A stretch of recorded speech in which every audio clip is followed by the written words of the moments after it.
Shalom anak-anak semua. Losa senang sekali bisa ketemu sama kalian, anak-anak sekolah minggu Smile ya. Wah, pasti smile terus, senyum terus, bahagia terus ya. Yang ada di Surabaya. Perkenalkan, nama Losa adalah Losa Michael. Dan hari ini kita bersuka cita karena kita sekali lagi mengingat kebangkitan Tuhan Yesus di dalam perayaan Paskah ini. Sebelum kita mendengarkan firman Tuhan, kita berdoa dulu yuk, supaya Tuhan tolong kita. Mari kita bersatu dalam doa. Tuhan, kami bersyukur pada saat ini kami boleh bersama-sama beribadah. Dan lebih spesial lagi, hari ini kami boleh memperingati, merayakan hari Paskah, hari kebangkitan-Mu. Tolong kami Tuhan, saat ini kami mau sekali lagi membaca firman-Mu. Biarlah firman ini bukan hanya sekedar kami dengar, tapi firman ini boleh menguatkan kami, boleh menghibur kami, boleh menolong kami Tuhan, untuk boleh tahu apa yang Tuhan mau untuk kami lakukan sebagai anak-anak-Mu. Kami mau menyerahkan waktu ini ke dalam tangan-Mu, di dalam nama Tuhan Yesus kami berdoa. Amin. Anak-anak, tema Paskah kita hari ini apa? Risen, ya. Bangkit! Bangkit! Kita tahu bahwa hari Paskah adalah hari di mana Tuhan Yesus bangkit. Anak-anak, Tuhan Yesus datang ke dalam dunia. Kalian tentu sudah tahu ya, untuk apa? Untuk menolong kita, menyelamatkan kita. Setiap kita adalah manusia yang berdosa. Kalian sudah sering mendengar ini pasti ya. Kita adalah manusia berdosa dan kita tidak bisa menyelamatkan diri kita sendiri. Kita tidak bisa membebaskan diri kita dari dosa. Dan Tuhan tahu itu. Dan karena Tuhan begitu mengasihi kita, Yohanes 3:16, Dia mau datang ke dalam dunia untuk menyelamatkan kita. Kita yang seharusnya ini karena dosa-dosa kita mati. Seharusnya kita menerima maut. Maut itu apa? Terpisah dengan Allah selama-lamanya. Kalau kita menerima maut ini, terpisah dengan Allah selama-lamanya, apakah kita masih bisa merasakan sukacita? Nggak bisa. Apakah kita bisa smile? Nggak bisa. Nggak bisa. Karena tidak ada sukacita, maka kita tidak bisa tertawa. Karena tidak ada sukacita, maka kita tidak bisa bahagia. Gak bisa, kita tidak bisa merasakan damai sejahtera. Itu yang seharusnya kita terima. Tetapi kita bersyukur kita mempunyai Tuhan yang begitu mengasihi kita. Tuhan yang begitu menyayangi kita. Tuhan yang begitu peduli kepada kita. Karena itu Dia mau datang mati di atas kayu salib untuk menebus dosa kita. Anak-anak, Tuhan bisa saja sih ya. Mungkin bisa saja dia Tuhan yang melakukan segala sesuatu. Mungkin kalian berpikir, kenapa ya Tuhan itu kok nggak seperti Thanos saja ya, jentikin jari, jentikin jari itu dosa semua manusia dihapuskan, begitu ya? Dan Thanos begitu, jentikan jari, setengah populasi manusia mati misalnya. Kenapa Tuhan nggak jentikan jari lalu dosa dihapuskan? Tuhan tidak perlu susah-susah mati di atas kayu salib untuk menebus dosa kita. Apakah bisa seperti itu? Nggak bisa. Loh, kenapa nggak bisa? Nggak bisa karena kan nih Tuhan itu adalah Allah yang penuh kasih, tetapi Dia adalah Allah yang adil juga. Artinya apa? Kalau ada yang salah, maka harus dihukum. Gitu ya. Kalau hanya menjentikan jari lalu dosanya semua hilang, ada yang dihukum nggak? Nggak ada. Berarti apakah Allah adalah Allah yang adil? Tidak. Karena itu harus ada yang dihukum. Tetapi karena Tuhan mengasihi kita, makanya yang dihukum adalah Tuhan Yesus. Allah sendiri yang menggantikan kita mati di atas kayu salib. Anak-anak, di hari Jumat Agung, kita mengingat bahwa Tuhan Yesus mati di atas kayu salib. Tuhan Yesus mati di atas kayu salib, apakah Dia harus mati di atas kayu salib? Sebagai Tuhan, Dia tidak harus melakukan. Mungkin saja Tuhan bisa, kan manusia yang salah, udahlah, biarin aja manusia yang dihukum. Kan manusia yang melakukan dosa, ya sudahlah, biar aja manusia mati. Ya, Tuhan mungkin bisa begitu, tapi Tuhan tidak seperti itu ya. Dia penuh kasih, dia adalah Allah yang kasih.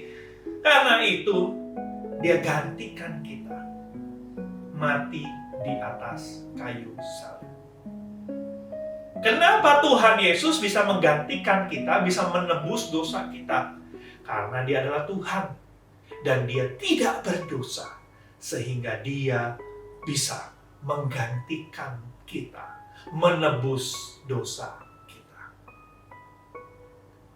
Tuhan Yesus mati di atas kayu salib. Dia disiksa, dia dipaku, ya, dia diludahi, dia lambungnya ditusuk, dia dipahkotai duri, dia melewati semua penderitaan untuk menebus dosa kita, menebus dosa kalian. Dan kemudian Tuhan Yesus mati. Tuhan Yesus masuk di dalam kubur. Anak-anak, kisah ini tidak berhenti di sini, di Jumat Agung. Kalau kisah ini hanya berhenti di Jumat Agung, Tuhan Yesus mati di atas kayu salib, lalu Tuhan Yesus dikubur, lalu pintu kubur ditutup dengan batu, udah selesai. Nggak ada lanjutannya, kayak film The End. Maka, dosa kasih tahu kalian,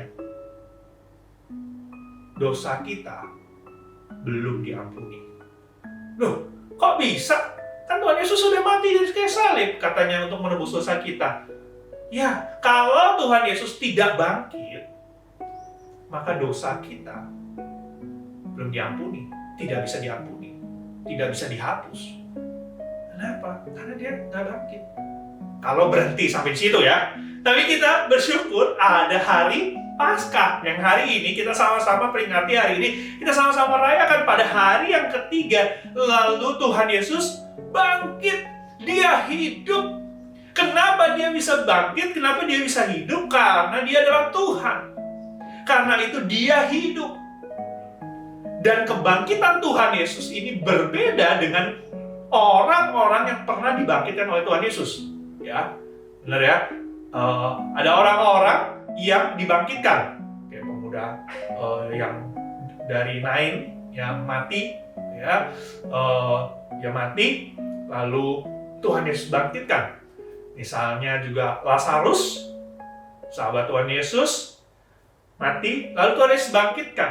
Tapi kebangkitan mereka itu, setelah bangkit, nanti mereka juga tetap akan mati kembali, begitu ya. Pada saatnya, karena tua mungkin, karena atau sakit lagi, mereka mati. Tapi Tuhan Yesus, yang pada hari yang ketiga bangkit, yang hari ini kita peringati, hari ini kita rayakan, apakah Tuhan Yesus akan mati lagi? Tidak.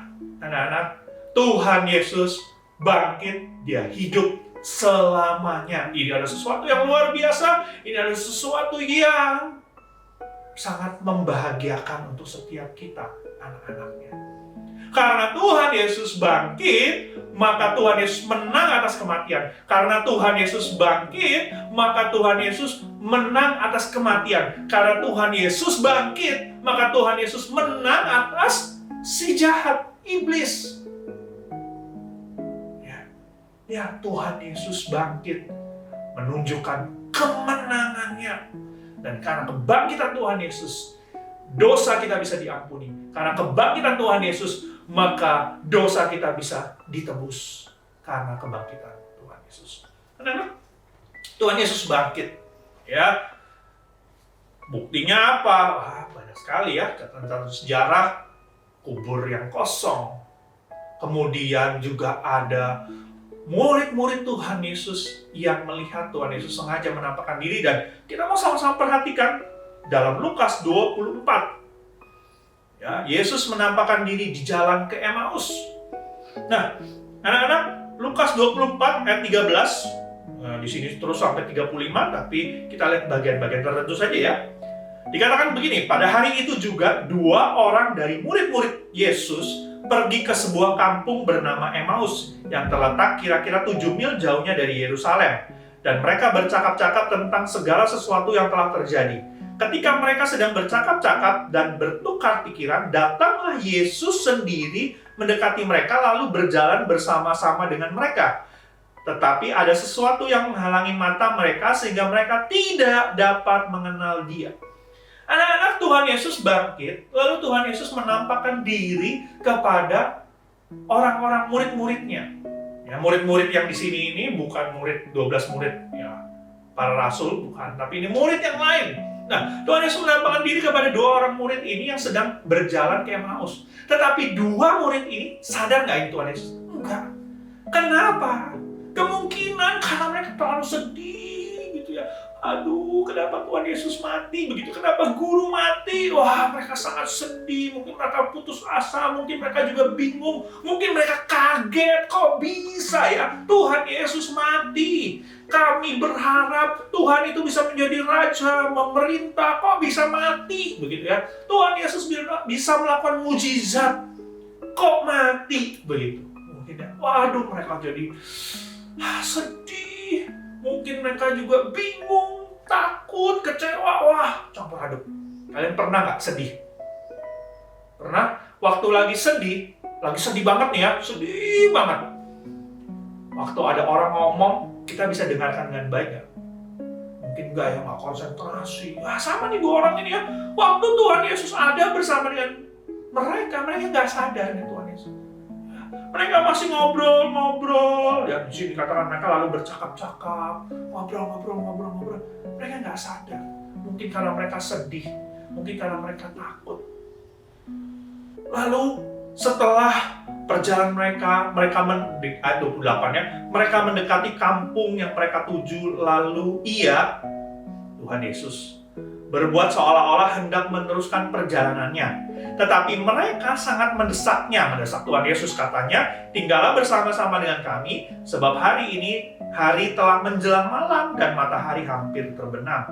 Lalu masuklah Tuhan Yesus untuk tinggal bersama-sama dengan mereka. Waktu Tuhan Yesus duduk makan dengan mereka, Ia mengambil roti, mengucap berkat, lalu memecah-mecahkannya dan memberikannya kepada mereka. Ketika itu terbukalah mata mereka dan mereka pun mengenal Dia, tetapi Ia lenyap dari tengah-tengah mereka. Anak-anak, setelah perjalanan jauh masih nggak sadar-sadar, udah ngobrol panjang nggak sadar-sadar ini siapa begitu. Lalu sampai di rumah, Tuhan Yesus diundang makan bersama-sama untuk tinggal. Makan, lalu waktu Tuhan Yesus memecahkan roti, mereka baru sadar, ini Tuhan Yesus. Mereka baru sadar, loh, yang selama ini, yang dari tadi jalan sama kita, Tuhan Yesus. Anak-anak, mereka baru sadar benar-benar Tuhan Yesus sudah bangkit. Tuhan Yesus ini hidup. Ya, dibilang nih, selanjutnya. Kata mereka seorang kepada yang lain, bukankah hati kita berkobar-kobar ketika Ia berbicara dengan kita di tengah jalan dan ketika Ia menerangkan kitab suci kepada kita? Lalu apa yang mereka lakukan? Lalu bangunlah mereka dan terus kembali ke Yerusalem. Anak-anak yang tadinya mungkin mereka sedih, yang tadinya mungkin mereka kecewa, yang tadinya mereka mungkin takut, bingung. Tapi begitu mereka sadar, mereka lihat Tuhan Yesus bangkit, mereka percaya bahwa Tuhan Yesus hidup, mereka bangun, pergi ke Yerusalem. Ngapain? Cerita kepada murid-murid yang lain bahwa Tuhan Yesus benar-benar bangkit.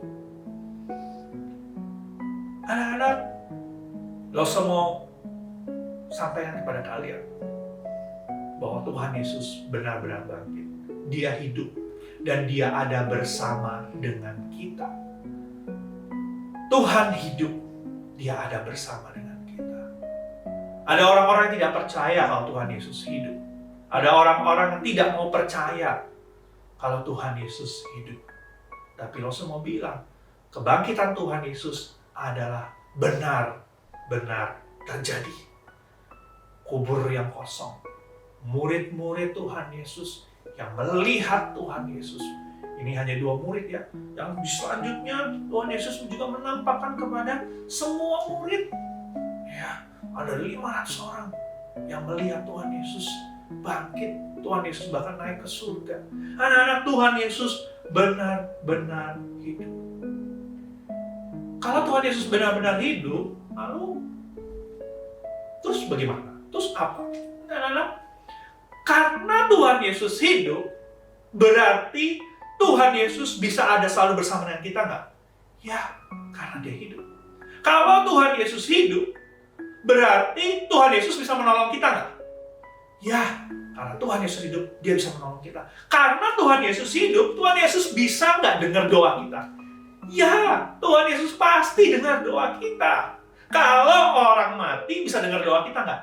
Enggak. Kalau orang mati bisa tolong kita nggak?